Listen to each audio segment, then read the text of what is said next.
అన్నారం బ్యారేజీపై కుట్రలు కొనసాగుతున్నాయి. బ్యారేజీ పిల్లర్ల వద్ద ఇసుక మాఫియా తవ్వకాలు చేపట్టింది.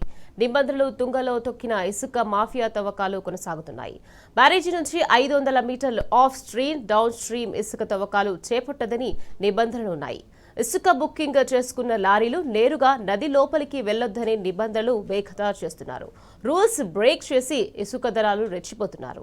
కరీంనగర్ కాంగ్రెస్ నాయకులు ఆఫ్ స్ట్రీమ్ వైపు తవ్వకాలు చేస్తున్నారు.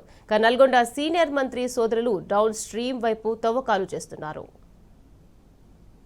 శ్రీ కేసీఆర్ గారు మన రైతులు పడుతున్న కష్టాలను చూసి మేడిగడ్డ కాళేశ్వరం ప్రాజెక్టులో భాగంగా 85,000 కోట్లతోని ప్రాజెక్టులు కట్టి నీటిని సరఫరా చేస్తుండగా 2023లో ఎలక్షన్ ముందు ఏదో జిమ్మిక్కులు చేసి ఒక పిల్లర్ కూలిందని కపట నాటకాలు ఆడి ఎలక్షన్లో గెలవడం జరిగింది.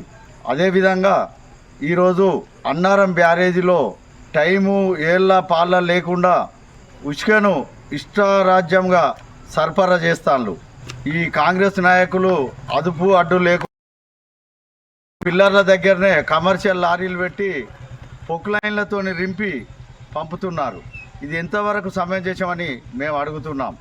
ఈ 100 లారీలను రోజు వెళ్తున్నాయి. ఏ పర్మిషన్లు లేకున్నా కూడా ఇటువైపు కూడా చెన్నూరు వైపు కూడా కొన్ని లారీలు కాంగ్రెస్ నాయకుల కనసైగల్లో నడుస్తున్నాయి.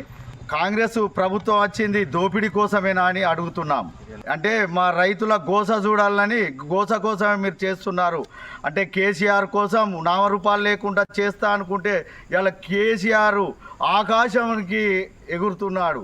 అంటే అయ్యా రేవంత్ రెడ్డి గారు తక్షణమే ఉష్కను బంద్ చేయాలని మేము డిమాండ్ చేస్తున్నాం.